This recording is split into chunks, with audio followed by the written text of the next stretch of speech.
Sobat PU dan teman-teman semuanya, selamat datang kembali di podcast kita, podcast Suara CPNS. Perkenalkan, saya Delia Mutia, biasa dipanggil dengan Delia. Saya merupakan analis pengelola keuangan APBN ahli pertama. Dan di sini saya nggak sendirian nih, tentunya ada teman-teman dari CPNS PU juga yang hadir menemani saya di hari ini. Mungkin dari teman-teman semuanya nantinya bakal kenalan ya, tapi ada pantun nih sedikit. Jalan-jalan ke Teluk Kiluan. Halo Sobat PU, beli kopi di warung Cakep, Sibayan. Cakep. Ayo kita perkenalan, karena tak kenal maka tak sayang. Siapa nih yang mau perkenalan terlebih dahulu? Mungkin dari Bung Subakti ya, Mas Bung Terima Subakti. kasih Mbak Delia. Ya, Halo halo. semuanya, nama aku Bung Subakti Utomo, pengelola pengadaan barang jasa ahli pertama, peserta Latsar CPNS Batch 1 dari BP2JK Sumatera Selatan. Halo, Bung halo Subakti. Bang Subakti. Halo. Oke, lanjut. Halo, salam kenal semuanya. Perkenalkan, saya Danis Wahyudi. Saya sebagai penata kelola jalan dan jembatan ahli pertama. Saya dari BPJN Jambi. Halo, salam kenal semuanya. Halo. Halo Bang Dani. Halo semuanya, salam kenal. Saya Dana Bumiarto dari Latsar CPNS Batch 1, BPKOM 2 Palembang. Formasi saya yaitu analis pengembangan kompetensi ASN ahli pertama. Salam kenal. Halo Salam Bang kenal Bang Dana. Dana. Lanjut ke Bang Daril. Halo semuanya, perkenalkan nama saya Darul Gali Kusumo. Saya merupakan peserta Latsar CPNS Batch 1 dari BPDPK Lampung. Mengenal semuanya. Lanjut ke Mbak Citra. Halo, perkenalkan saya Citra Iswari, peserta Latsar dari BPBPK Lampung untuk JF Analis Pengelola Keuangan APBN. Salam kenal ya. Salam Salam kenal Mbak kenal Salam Mbak Citra. kenal Mbak Citra. Halo. Lanjut ke Bang David. Halo, nama saya David Saputra. Saya dari BPBPK Lampung, formasi analis hukum ahli pertama. Salam kenal semuanya. Salam kenal Salam Bang kenal Bang David. David. Nah, kita semua udah kenalan nih. Nah, kita lanjut kali ya. Kita hari ini bakal ngomongin apa sih sebenarnya? Kalau misalkan dilihat dari tagline yang di belakang kita nih, di background kita, itu ada tulisan Indonesia Emas atau Cemas. Nah, mungkin itu yang jadi tantangan kita ya. Sebenarnya kita tuh bakal jadi Indonesia emas, apakah kita bakal jadi Indonesia yang cemas nih, teman-teman. Nah, mungkin dari teman-teman semuanya di sini kita bakal discuss santai aja untuk temanya adalah Indonesia emas atau cemas ini sendiri. Nah, mungkin dari sisi Indonesia emas ini sebenarnya tuh maknanya tuh apa sih? Makna dari Indonesia Emas 2045 ini? Iya, boleh Mbak. Sebenarnya kalau misalnya kita lihat, apa ya, temanya kan cukup menarik nih, Indonesia Emas Mhm. atau Indonesia Cemas di 2045. Jadi kalau misalnya kita lihat berita dan biasa kita lihat di sosial media, itu Bappenas sebagai pemerintah sudah mencanangkan rencana pembangunan jangka panjang nasional dari tahun 2025 sampai tahun 2045. Nah, visinya itu adalah Indonesia Emas, di mana negara Nusantara yang bersatu, berdaulat, maju, dan berkelanjutan. Nah, visi ini nih diselaraskan dengan kemerdekaan Indonesia yang bertepatan dengan umur 100 tahun di nanti tahun 2045. Tapi misalnya kita lihat, di sini kan temanya Indonesia Emas atau Cemas ya. Jadi mungkin Iya, setiap betul. jadi pemerintah punya programnya sendiri, mungkin nanti beda pemerintah juga beda programnya sendiri, tapi kan tetap visi kita sama gitu. Mungkin dari teman-teman bisa menjabarkan, apakah pemerintahan yang sekarang atau yang sebelumnya sudah bisa mencapai Indonesia Emas itu dengan kondisi kita yang saat ini, gitu sih Mbak paling kalau dari saya. Ada tanggapan nggak ya teman-teman? Mungkin ada makna lain nih dari Indonesia Emas. Iya, selain yang diomongin Bang Dani tadi, jangan lupa juga sih dari yang Indonesia Emas tuh kita butuh 4 pilar utama tuh yang perlu kita angkat. Yang pertama ada pembangunan SDM kita, yang kedua pembangunan ekonomi dan infrastruktur negara ini yang masih jauh banget. ada ketahanan nasional juga, sama pemerataan pembangunan nih yang masih jauh banget. Iya, setuju banget sih. Jadi kalau misalnya kita lihat lagi ya, kalau misalkan Indonesia Emas tuh sebenarnya ada 4 yang jadi tiang utamanya ya. Dimulai dari SDM-nya, lalu tadi kata Bang Subakti ada pembangunan dari ekonominya, gimana ekonomi kita tuh sebenarnya udah cukup bisa bersaing atau belum gitu kan. Dan yang infrastrukturnya juga didukung oleh infrastrukturnya dan juga ketahanan pangannya nih dan juga pemerataan pembangunannya apakah sudah merata atau belum gitu ya. Nah, harapannya nantinya mungkin di Indonesia Emas itu bisa tercapai gitu ya goals-nya sebenarnya arahnya itu ke sana. Tapi menurut teman-teman dari 4 pilar itu sebenarnya realistis nggak sih? Mungkin ada yang mau menanggapi nggak sih sebenarnya Indonesia Emas itu menurut 4 pilar itu realistis atau enggak?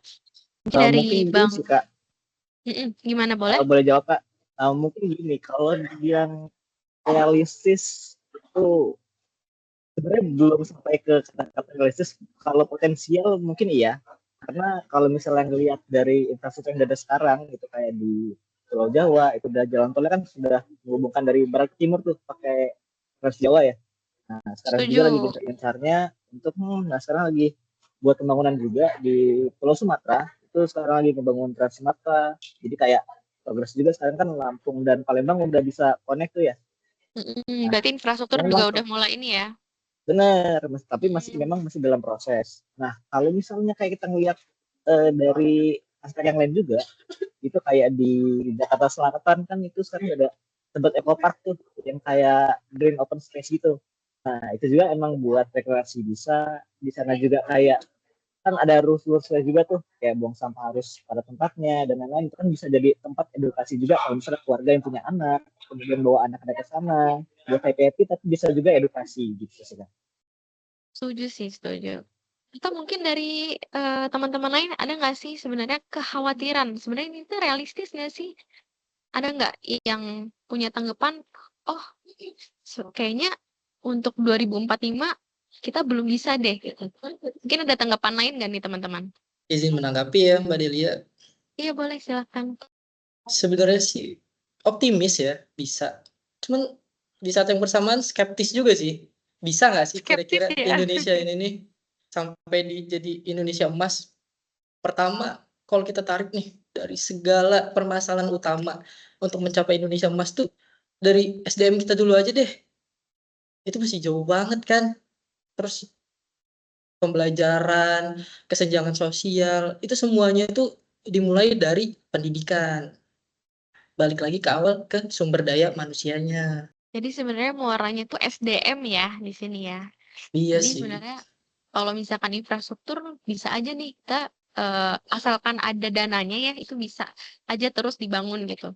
Nah, tapi balik lagi nih sebenarnya SDM kita sudah mumpuni belum sih? Nah, itu yang jadi tantangannya ya gitu.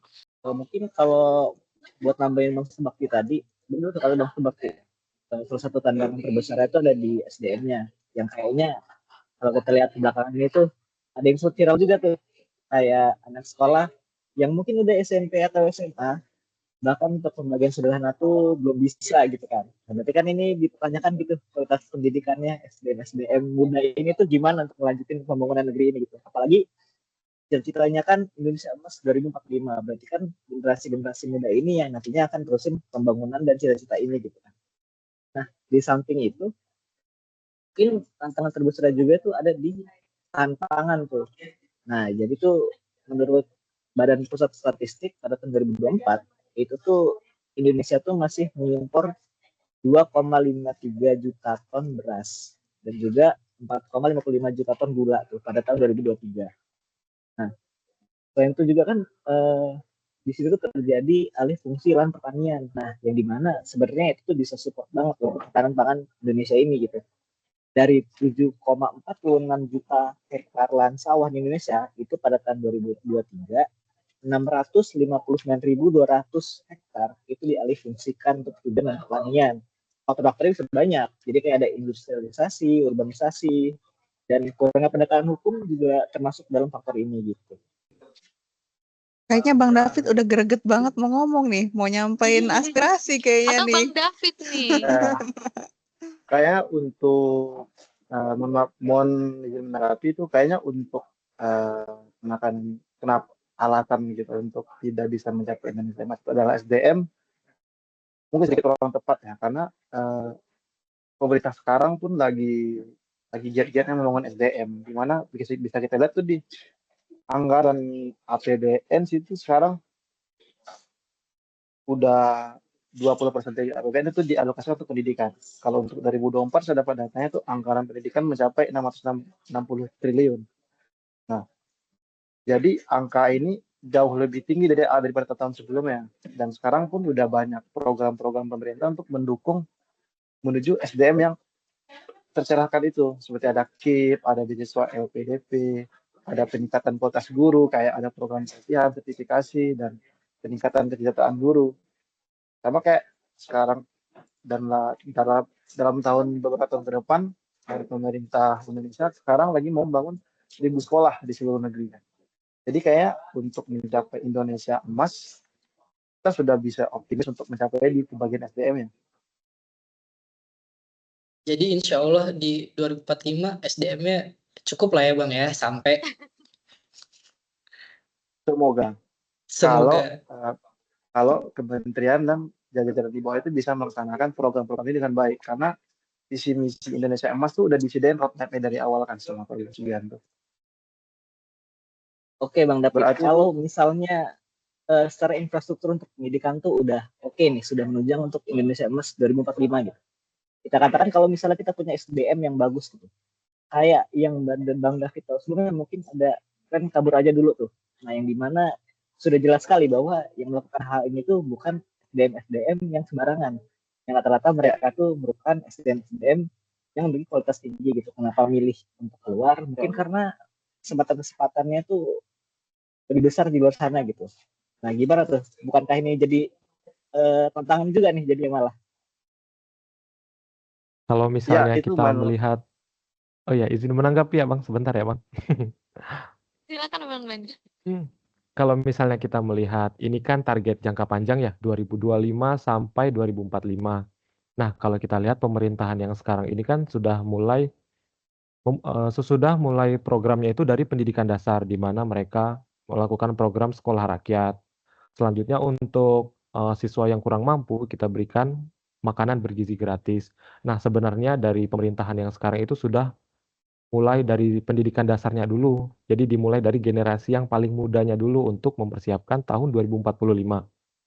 Nah, kalau misalnya nanti setelah ini, diharapkan pemerintahan selanjutnya akan melanjutkan program itu, gitu. Jadi kalau misalnya dilihat optimis atau enggak, sebenarnya sekarang ini masih dalam progres gitu. Tapi dalam menuju arah yang lebih baik gitu. Kalau gitu menurut saya seperti itu. Mungkin dari Mbak Citra mau menanggapi, kayaknya udah nggak sabar nih. Benar nih, benar kata Bang Dani. Sebenarnya apa ya, pemerintah itu sudah berupaya ya gitu. Jadi ada program sekarang itu apa, makan bergizi gratis ya gitu. Walaupun Iya, ya, MBG.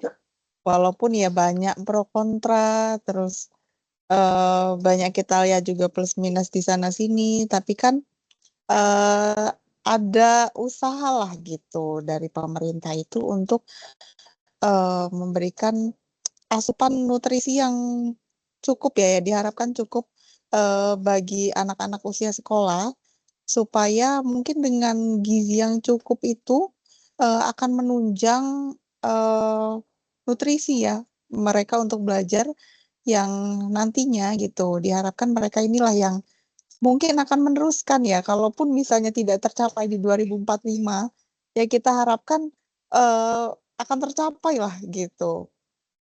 Jadi kalau misalkan dari sisi Mbak Citra, ini mungkin masih progres lah ya, progres menuju Indonesia Emas 2045 atau mungkin yang akan datang lah gitu. Karena sebenarnya pemerintah juga lagi mengusahakan untuk menuju ke sana gitu. Oke, kalau misalnya kita bicara pahitnya nih misalnya.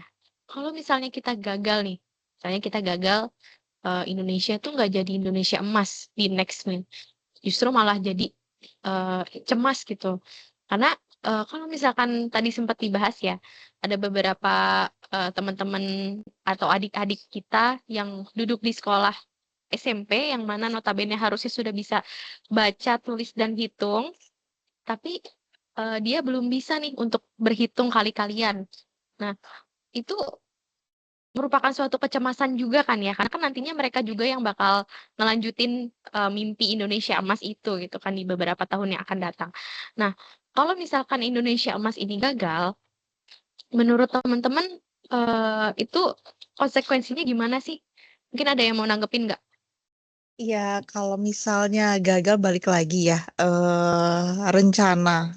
Eh, yang penting kan kita sudah berusaha ya. Maksudnya kita lihat juga pemerintah sudah mengusahakan eh, pembangunan nih terkait pemerataan pembangunan yang salah satu pilar yang ada di 4 pilar visi Indonesia Emas itu tadi. Mungkin itu juga ada kaitannya dengan demografi kita ataupun kondisi geografis kita yang kita ini kan kepulauan ya gitu. Jadi terpisah-pisah. Nah, mungkin pembangunannya itu terhambat atau terkendala tidak semudah apabila negara kita itu nyatu gitu satu. Nah, mungkin ada itulah mengapa ada kesenjangan mungkin kenapa di Jawa itu mungkin maju duluan lah ibaratnya gitu ya. Terus yang lainnya itu belum semaju Pulau Jawa kayak gitu. Tapi kan perlahan-lahan ya sudah mulai kan gitu di Sumatera sudah ada tol Trans Sumatera gitu yang nantinya akan menyatukan dari ujung Lampung ke Aceh seperti itu. Nah, untuk di Papua juga sepertinya untuk wakil presiden kita kan sudah dikonsenkan untuk memperhatikan ya gitu, memperhatikan pembangunan saudara-saudara kita yang ada di ujung timur Indonesia gitu. Nah, izin sedikit menambahkan nih dari Mbak Citra tadi tanggapannya gimana kalau ini gagal mencapai bonus demografi di 2045.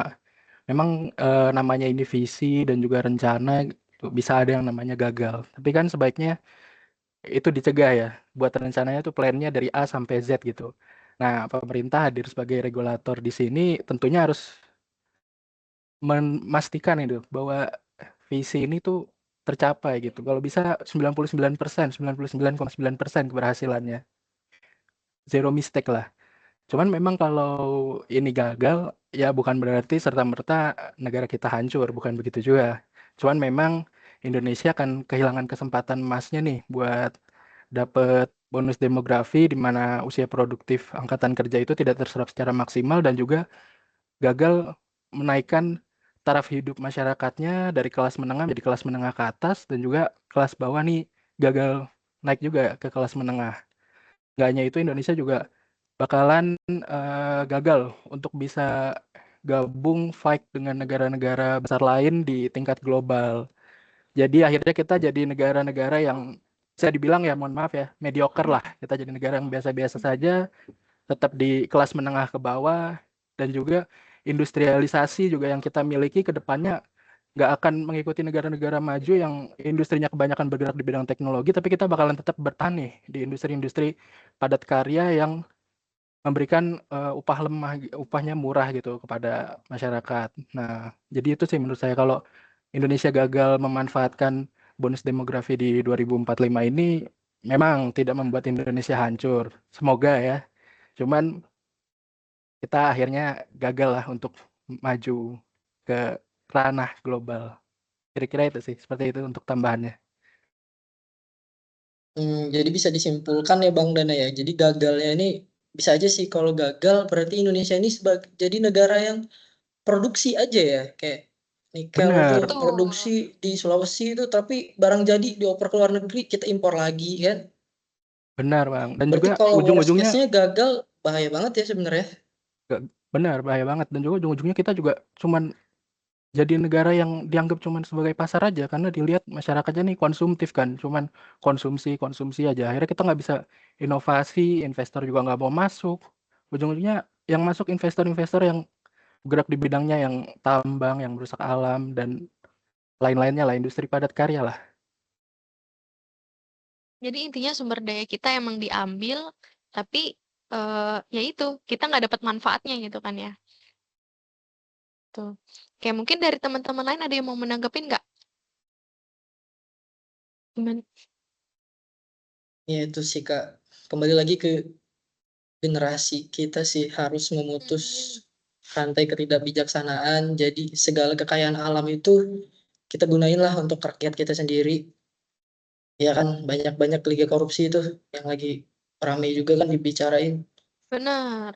Kan kita udah tahu nih tantangannya apa. Terus kalau misalkan kita gagal, ya kalau bisa jangan gagal ya, itu gimana.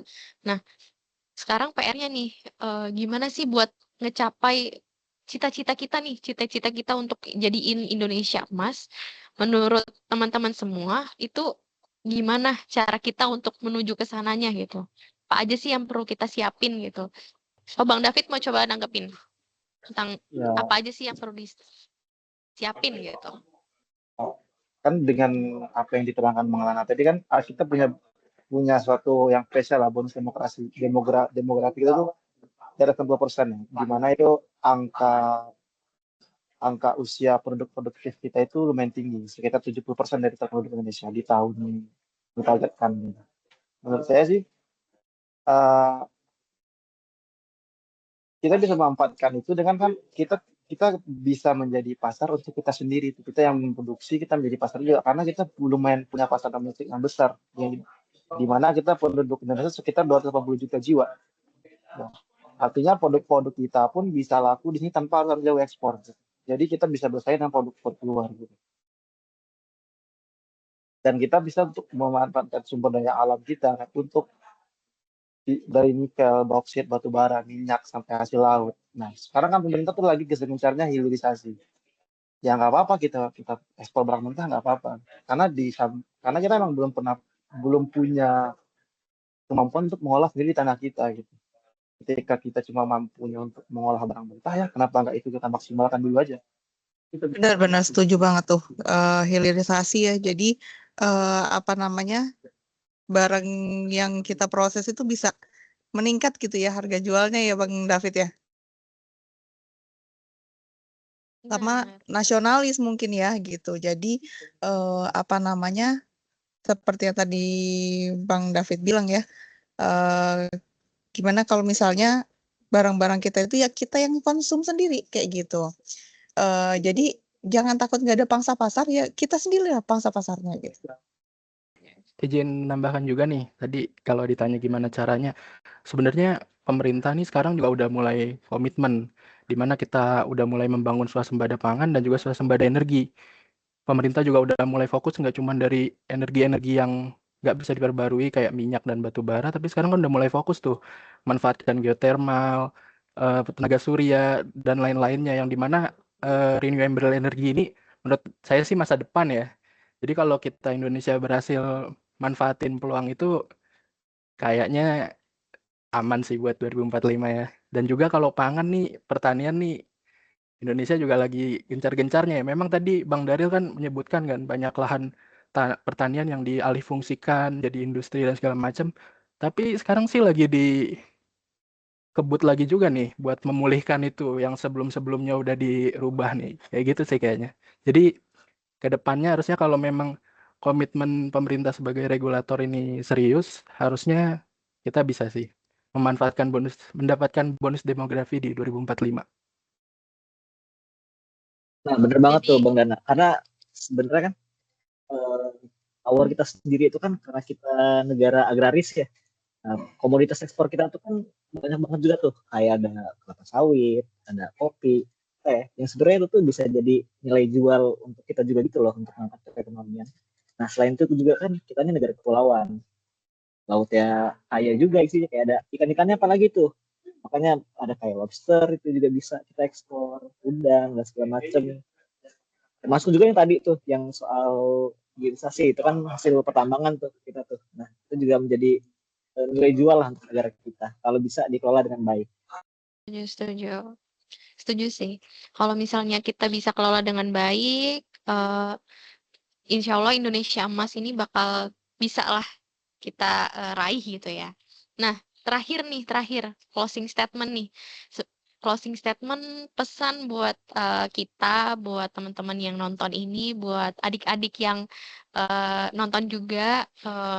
Kan nantinya kan kita teman-teman semuanya bakal jadi tongkat estafet ya, buat nerusin Indonesia emas ini gitu, buat nerusin si mimpi ini. Kira-kira ada nggak nih teman-teman yang mau ngasih pesan ke teman-teman semuanya yang nonton untuk gimana Indonesia emas ini supaya bisa tercapai gitu? Boleh sih Mbak Delia, tapi nanti kalau ada kurang boleh tambahin ya teman-teman. Boleh. Silakan Bang Kalau Subakti. pesan sih semoga ya generasi kita CPNS 2025 ini bisa jadi agen perubahan lah buat generasi-generasi di atas kita sama generasi-generasi di bawah kita nantinya. Kita bisa lebih bijaksana lagi dalam menggunakan segala wewenang, gak ada benturan kepentingan. Pokoknya intinya kita sebagai agen perubahan lah untuk menuju Indonesia emas. Asik. Oke. Mungkin ada yang mau nambahin dari teman-teman? Mungkin dari Mbak Citra atau Mas Ah. Dana. Izin menambahkan dulu ya, Oke, Mbak, Citra. Mungkin kalau dari bisa saya dari Mas sih, Dana dulu, oke? ya mungkin kalau dari saya sih ini bukan kita menjilat atau apa ya, tapi kita sebagai wajib pemerintah juga kan. Saya juga setuju sama Bung Subakti tadi. Mungkin kalau ada masyarakat yang nonton ini ya, selalu melihat dari dua sudut pandang. Karena kan setiap koin kan selalu ada dua sisi. Karena kita juga Betul. di pemerintahan pun sebagai regulator nggak mungkin lah ingin menghancurkan negeri ini kan. Kalau hancur kita juga kemana jadi larinya kan. Jadi nggak mungkin Betul. lah. Jadi memang mungkin rencana-rencana yang sekarang terlihat buruk ini jangka panjangnya mungkin lebih baik lah hasilnya gitu. Hasilnya hasil jangka panjang. Memang sekarang kelihatannya buruk nih. Jadi selalu melihat segala sesuatu dari dua sisi lah. Karena koin aja punya dua sisi kan. Jadi bukan berarti yang buruk tuh buruk terus dan yang baik bakalan baik terus. Kira-kira seperti itu sih kalau dari saya. Kalau dari Mbak Citra gimana nih, Mbak? Visi balik lagi ke visi tadi ya. Visi Indonesia Emas itu ibarat doa, dan kita ini sebagai masyarakat, khususnya sebagai seorang ASN ya, sudah sewayahnya kita ini mengaminkan gitu, mengaminkan dengan apalagi kita punya apa namanya, memang ada di dalamnya gitu, dan kita punya kemampuan yang nantinya untuk mewujudkan itu gitu sebagai seorang ASN gitu. Jadi mungkin memang visi ini kadang banyak yang menilai klise atau mimpi yang terlalu tinggi kayak gitu. Tapi apalah artinya sebuah mimpi kalau tidak tinggi gitu kan. Jadi ya mari kita aminkan doa atau harapan yang dicanangkan pemerintah gitu. Semoga nantinya kita juga bisa memberikan kontribusi ya, dan bisa memberikan dampak gitu dari visi ini supaya tercapai. Setuju. Jadi intinya ya inilah ibaratnya kayak doa ya. Doa dari pemerintah supaya memang di 2025 Indonesia itu sudah jauh lebih baik daripada tahun-tahun sebelumnya. Mulai dari pembangunan ekonominya, infrastrukturnya, pangannya, terus juga pemerataan pembangunannya, SDM-nya, pendidikan, dan lain sebagainya. Gitu kali ya teman-teman ya. Oke. Untuk podcast di sesi hari ini mungkin agak berat ya, tapi nggak kerasa waktunya udah cukup panjang nih teman-teman. Mungkin nextnya kita bisa bahas-bahas lagi kali ya teman-teman mengenai mungkin isu-isu lain lah yang lagi hot saat ini gitu. Sebelumnya terima kasih teman-teman sudah mau ngobrol dan diskusi bareng. Terima kasih Bung Subakti, David, Dana, Daril, Bang Dani, dan Mbak Citra semuanya. Dan juga terima kasih teman-teman yang sudah menonton di hari ini. Dan juga semoga apa yang kita sampaikan di hari ini dari awal sampai akhir bisa bermanfaat ya buat semuanya, buat yang nonton, yang ada di rumah, yang ada di kantor, yang ada dimanapun kalian berada. Gitu. Mungkin kita akan kembali lagi di podcast selanjutnya. Bye bye.